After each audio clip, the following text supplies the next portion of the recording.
students, in this class we will learn about the minimizing procedure of the friction. As we all know that the frictional force is necessary evil force, so we cannot neglect this frictional force. We have to have this frictional force for our advantages as well as for our and due to that particular phenomena the frictional force can be increased in some cases for the purpose of necessity.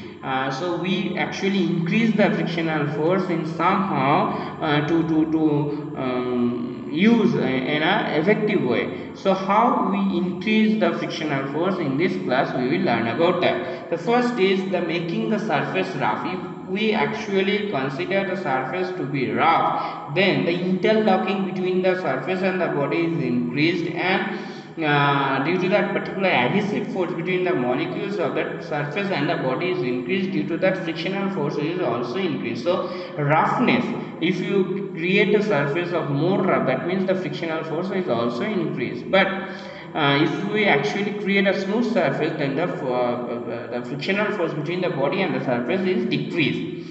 By increasing the mass of the object, we can actually increase the frictional force. Why? Because the mass corresponds to the certain weight of the body. Whenever the body's weight increase, the frictional force, that means the static friction, is also increased. As the static friction is also increased, due to that particular phenomena, the body's weight is affect the frictional force. Likewise, it is a proportionality relation. If we increase the body's weight, the frictional force is also increased. So these are the techniques which can be followed for the increasing friction in our purpose of necessity. So in this two way, mainly in this two way, we can increase the frictional force. Thank you.